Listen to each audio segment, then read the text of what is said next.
টলিউডের বস জিদ্দা কিন্তু আবারও বক্স অফিসে রাজত্ব করতে আসছে 2026-এ পুরো কাঁপিয়ে দেবে। কেন বলছি? কারণ আপনারা জানেন অলরেডি আমরা কেউ বলে বিপ্লবী কেউ বলে ডাকাত মুভির টিজারটা দেখে ফেলেছি এবং সেখানে জিদ্দার যে ঝলকটা আমরা দেখেছি সেটা ভাই আলাদা লেভেলের, এক কথায় আনবিলিভেবল।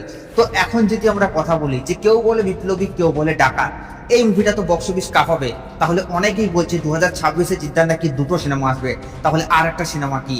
এবং তাছাড়াও আরো যে একটা আপডেট উঠে এসছে, জিদ্দার কেউ বলে বিপ্লবী কেউ বলে ডাকাত এই মুভিটাকে একটা বড় প্রোডাকশন হাউস কিন্তু এখন সাপোর্ট করা শুরু করে দিয়েছে।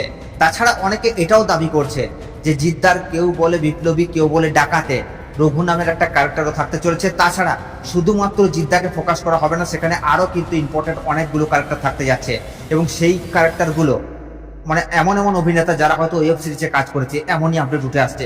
তো এসে আপনাদেরকে আমি প্রথমে আপনাদেরকে বলি জিদ্দার কেউ বলে বিপ্লবী কেউ বলে ডাকাতকে আমাদের বাংলার সব থেকে বড় প্রোডাকশন হাউস এসবিএফ সাপোর্ট করা শুরু করে দিয়েছে। মানে সে তো এক কথায় বুঝে গেছে যে জিদ্দার যুগ আবারও কিন্তু ফিরতে চলেছে। দেবদা তো অলরেডি তার যুগে ফিরে এসছে এবং জিদ্দাও তার কিন্তু যুগে ফিরছে। তার মানে এই দুজন ছাড়া বাংলা সিনেমাকে আর উঠানো সম্ভব নয়, না হলে বাংলা সিনেমা তোলা নিতে চলে যাবে। তো সেই দিক থেকে তারা বুঝতে পেরেছে। তো এটা নিয়ে আপনাদের কি মন্তব্য নিচের কমেন্টে অবশ্যই জানাবেন।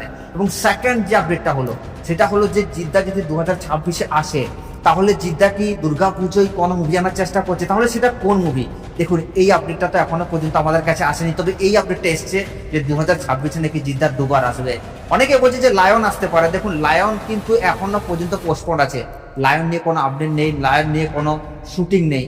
রায়হান রাফি এখনো পর্যন্ত লায়নের স্ক্রিপ্টে কাজ করছে। তো লায়ন তো আসবে, এটা আমরা জানি, এটা কনফার্ম হয়ে গেছে, কারণ রায়হান রাফি আর জিদ্দা যখন আসবে তখন পুরোপুরি ব্লাস্ট করে দেবে। তো এটা একটা স্বপ্নের প্রজেক্ট আপনি বলতে পারেন। কিন্তু তাহলে কোন মুভি আসবে? ইতিমধ্যে যে আপডেটটা উঠে এসছে সেটা হলো যে জিদ্দা কিন্তু অনেকগুলো স্ক্রিপ্ট লক করেছে, যার কারণে হয়তো সেখান থেকেই কোনো একটা মুভি দুর্গাপুজোয় আসবে, এমনই কিন্তু আপডেট উঠে আসছে। এবং তৃতীয় যে আপডেটটা হলো সেটা হলো যে কেউ বলে বিপ্লবী কেউ বলে ডাকাতে যে রঘু নামের একটা ক্যারেক্টার থাকতে যাচ্ছে, আপনাদেরকে আমি জানিয়ে দিই সেই ক্যারেক্টারটা কিন্তু রঘু ডাকাতের সাথে কোনো রকমের কোনো সম্পর্ক থাকবে না। এটা একটা এই গল্পেরই ক্যারেক্টার থাকবে, যেটাকে হয়তো অন্য কোনো লুক দিয়ে জিদ্দা রিভিল করবে পরে, সেটা আমরা জানি। এবং জিদ্দা ছাড়াও এই কেউ বলে বিপ্লবী কেউ বলে ডাকাতে আরও অনেকগুলো ক্যারেক্টার থাকতে যাচ্ছে যারা ওয়েব সিরিজে কাজ করেছে।